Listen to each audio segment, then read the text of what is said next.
भाग्य और मेहनत में से कौन ज्यादा शक्तिशाली है? भाग्य और मेहनत। अब ये देखना है कि मेहनत तुम कौन सी करते हो। अगर केवल तुम असत मेहनत करते हो तो भाग्य प्रारब्ध को तुम परास्त नहीं कर सकते। अगर भजन करने की मेहनत करते हो, सत मेहनत करते हो, तीर्थ यात्रा है, पुण्य है, दूसरे का परोपकार है, खूब नाम जप है, तो भाग्य को बदल सकते हो। फावड़ा चलाने से भाग्य नहीं बदलने वाला, या खूब पढ़ाई लिखाई करने से भाग्य नहीं बदलने वाला। बड़े पढ़े लिखे ऐसे घूम रहे हैं, डिग्री लिए घूम रहे हैं, क्योंकि भाग्य में नहीं है ना नौकरी, तो ड्यूटी नहीं, अर्थ नहीं, क्योंकि भाग्य बुरा है तो दुख भोगना है। और बहुत ऐसे हैं कि ज्यादा पढ़े लिखे नहीं, ज्यादा उसको उसका माइंड नहीं, कार में घूम रहे हैं क्योंकि भाग्य बढ़िया है। तो भाग्य बदला जा सकता है पुण्य के द्वारा, तीर्थयाटन के द्वारा, नाम जप के द्वारा, परोपकार के द्वारा। अगर ये कर्म नहीं तो फावड़ा चलाने से, मेहनत करने से भाग्य नहीं बदलता है। भाग्य बदलता है सत्कर्म के द्वारा। अब सत्कर्म का अनुष्ठान हो तो पूर्व के असत कर्मों का नाश करके वो उसकी उन्नति कर देता है। डॉक्टर विधि जी, महाराष्ट्र से। राधे राधे। राधे राधे महाराज जी। महाराज जी, आपके चरणों में कोटि कोटि प्रणाम। महाराज जी, शरीर और मन दोनों एक साथ चलते हैं। शरीर अच्छा होगा, स्वस्थ होगा तो अच्छे विचार आते हैं। महाराज जी, आप बीमार होने पर भी इतने शुद्ध विचार और इतने ऊर्जावान कैसे हैं महाराज जी? हम शरीर में नहीं रहते, हम प्रभु में रहते हैं। हम हर समय इतने आनंदित रहते हैं कि संसार का कोई पद भी मिल जाए तो उतना आनंदित नहीं होगा वो व्यक्ति। हम उतना आनंदित रहते हैं क्योंकि हम प्रभु में रहते हैं, शरीर में नहीं रहते। शरीर तो परेशान ही है, शरीर में तो रहना, अगर शरीर में रहते होते तो परेशानी ही परेशानी है। हमारा मन जो है वो भगवान ने ले लिया है, तो मन भगवान में रहता है, हम भगवान में रहते हैं, इसलिए आनंद रहता है। भगवान आनंद सिंधु है ना, तो आनंद रहता है, उसी आनंद में सब हो रहा है। अगर शरीर में तो बहुत परेशानी हो जाए, किडनी खराब है, डायलिसिस होता है, क्या क्या समस्याएं, फिर उन्हीं समस्याओं में हम डिप्रेशन में पहुंच जाते हैं। लेकिन तो इसीलिए सबसे प्रार्थना करते हैं कि यदि सुख शांति और आनंद चाहते हो, दुख भय चिंता शोक से मुक्त होना चाहते हो, तो भगवान का नाम जप करो। नाम जपने से महा आनंद की प्राप्ति होगी। तुरंत नहीं होगी, समय लगता है। थोड़ा दीर्घ काल तक नाम जप करो, हिम्मत करके माया से लड़ते रहो। फिर देखो जब मन प्रभु में लगने लगेगा तो अद्भुत आनंद आता है। हर कष्ट सहने की सामर्थ्य आ जाती है, हर बात सहने की सामर्थ्य आ जाती है जब हम भगवान का नाम जप करते हैं। तो ये भगवान की शरणागति से, भगवान में मन लगाने से, भगवान के हो जाने से ऐसा आनंद बना रहता है। और कोई दूसरी जादू टोना, कोई औषधि, कोई इसमें काम नहीं करती है। महाराज जी, साधक के जीवन में ये तो महाराज जी आपका तो महाराज जी, जैसे साधक जन है, जैसे कभी दवाई आदि ले लेते हैं, ऐसी दवाई तो महाराज जी विचारों में बहुत सारा परिवर्तन आ जाता है। हाँ, तो अगर हम शरीर में रहें तो हमारे भी फर्क पड़ जाए। वो टेबलेट शरीर में गए, हम ठाकुर जी में है, तो उससे क्या फर्क पड़ेगा। इसलिए होता है, जैसे पवित्र हृदय है ना, थोड़ा भी कुछ जाएगा तो पता चल जाएगा।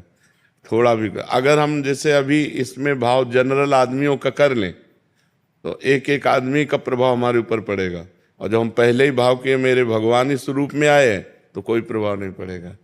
ऐसे ही जब पदार्थ आता है तो अगर हम पदार्थ खाएं तो तुरंत उसका परिणाम, और जब हम भगवान का प्रसाद पाते हैं तो फिर वो मंगलमय हो जाता है। सारा खेल भावों का है।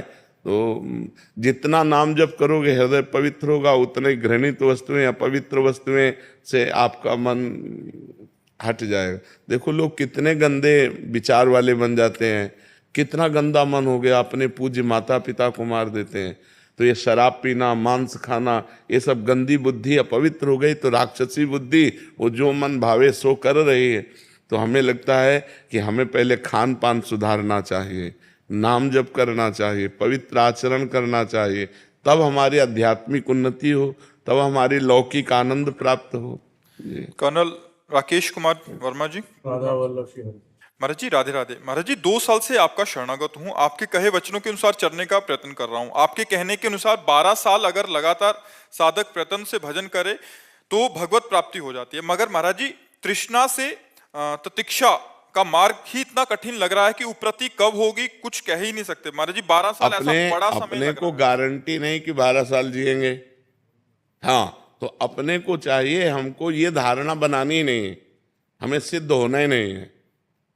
समझो भाई, हमें सिद्ध होना नहीं, 12 साल जिएंगे ऐसी गारंटी नहीं। हम अभी वाली गारंटी लेते हैं कि यदि अभी आप बोल रहे हो राधा वल्लभ श्री हरिवंश और अभी प्राण निकल जाते हैं तो अभी आप भगवान को प्राप्त हो जाओगे। रह गई हमारे कूड़ा करकट की बात कि अंदर काम है, तृष्णा है, वासना है, तो ईमानदारी से अब तुम्हारे हृदय में नहीं है, तुम्हारा हृदय नहीं रहा, वो गुरु का हो गया, वो इष्ट का हो गया। जब शरणागत हो गए, जब हमने बेच दिया तो इसकी छिपकली भी, मान लो इसमें छिपकली चिपकी है, वो भी उसी के नाम, जाला लगा है वो भी उसी के नाम, खिड़की टूटी है अब वो भी उसी के नाम, क्योंकि हमने दे दिया।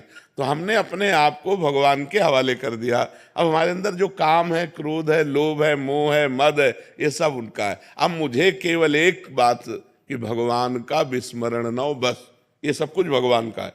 तृष्णा सता रही तो हृदय को सता रही, आप देखने वाले हैं, आप में कभी तृष्णा हो ही नहीं सकती, आप में कभी तृष्णा हो ही नहीं। अमल आपका स्वरूप है, चेतन अमल सहज सुख राशि, ईश्वर अंश जीव अविनाशी। अंतःकरण में आता है काम, अंतःकरण में होती तृष्णा, तो आप अंतःकरण के देखने वाले हैं, आपने गलती से स्वीकार कर लिया, इसलिए तृष्णा आपको परास्त कर रही। अगर आप अंतःकरण में दृष्टा बने तृष्णा के तो वो नष्ट हो जाएगी, आपको गिरा नहीं पाएगी। लेकिन अपने को इतने ज्ञान की भी जरूरत नहीं। हे नाथ, मैं आपकी शरण में हूं, जैसे हो, जितने हो, जो कुछ हो प्रभु के हो, ये बस मान लो।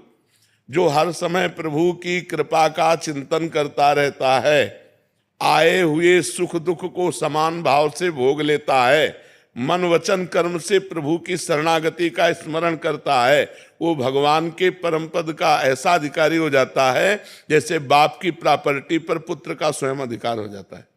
समझ पा रहे हो आप? बिल्कुल निश्चिंत रहो शरणागति के बल पर और नाम जप करते रहो। हाँ, पाप आचरण ना होने पाए, वही पाप नहीं महाराज जी, जो आपने बोला वैसे ही है जी। लेकिन एक मन में ऐसा रहता है कि डेली बोलना पड़ता है कि भाई मैं ये नहीं हूँ, मैं तो और कुछ हूँ, मैं तो शरणागत हूँ। हाँ, बिल्कुल, बस शरणागत हूँ। ये जो हो रहा है, ये जो आ रहा है मेरा नहीं है। हाँ, बिल्कुल बिल्कुल बिल्कुल बिल्कुल। लेकिन आता है। हाँ, वो उनके घर में आता है ना, ये घर तो भगवान के नाम दे दिया।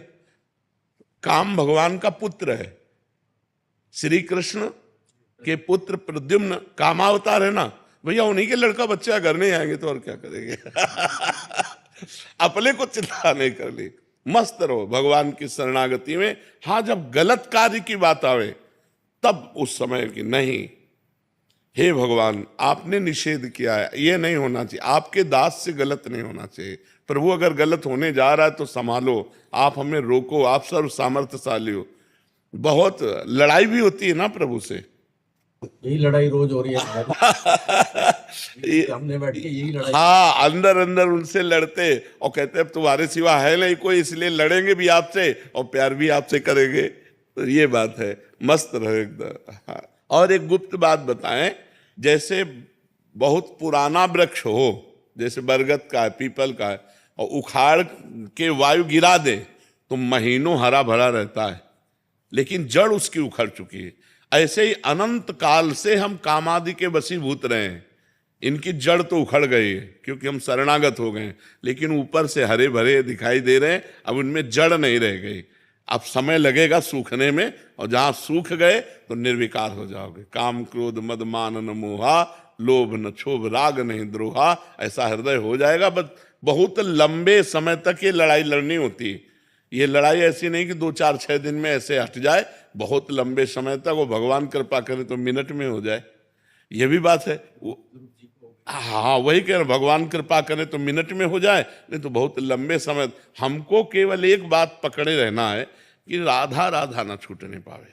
अगर नाम नहीं छूट रहा तो हम अभी सिद्ध हैं, 12 वर्ष बाद नहीं। अभी हमारे प्राण निकलते तो अभी हम भगवत प्राप्त हो जाएंगे, 12 वर्ष की बात जाने दो। और निर्विकारता आदि ये भगवान की कृपा पर हम देखते, अपने साधन बल पर नहीं। अपने साधन बल पर तो मतलब बहुत लंबा है, लेकिन भगवान की कृपा से मिनट में हो जाने वाला है। मेरे बनाए ना बनेगी कोटि कल्प लो, आपके बनाए बनेगी पल पाव में, तो पल के चौथाई हिस्से में बन सकती है। तो हमें भरोसा प्रियालाल का ही रखना चाहिए, प्रयत्न अपना करना चाहिए। प्रयत्न में ढिलाई नहीं होनी चाहिए। भरोसा प्रयत्न का नहीं है, उनकी कृपा का है। दोनों बातें समझ लीजिए। प्रयत्न में ढिलाई नहीं है, हम भजन में ढिलाई नहीं करेंगे, लेकिन इसका भरोसा नहीं है। भरोसा केवल प्रभु का है। हमारे जीवन यापन के लिए ये सब है, लेकिन नाथ हम तो आपकी कृपा से उद्धार होगा, आपकी कृपा से आप मिलोगे। बस ये भजन हो रहा है तो आपकी कृपा से हो रहा है। पुरुषार्थ में कमी ना हो और कृपा बल का आश्रय हो तो साधक निकल जाएगा, इसी जन्म में निकल जाएगा। और भजन करने वाले को कोई परेशानी नहीं, अगर इस जन्म में ना निकला तो स्वर्ग आदि ले जाया जाएगा और वहां के उत्तम भोग भोगेंगे, और अगला जन्म जो फिर होगा उस श्रीवान कुलवानों में होगा। ऐसे भजन करने वाला वीआईपी जीवन हो गया। अब जितना नाम जप कर लिया वे आपकी उन्नति ही करेगा। महाराज जी आना ही नहीं चाहते। हाँ, उत्तम बात तो यही है। हाँ, कोई चीज नहीं रहेगी जो हाँ, चाहिए, बिल्कुल, कुछ नहीं रहा। बिल्कुल बिल्कुल उत्तम बात तो यही, श्री जी के पास चले, ठाकुर जी के पास।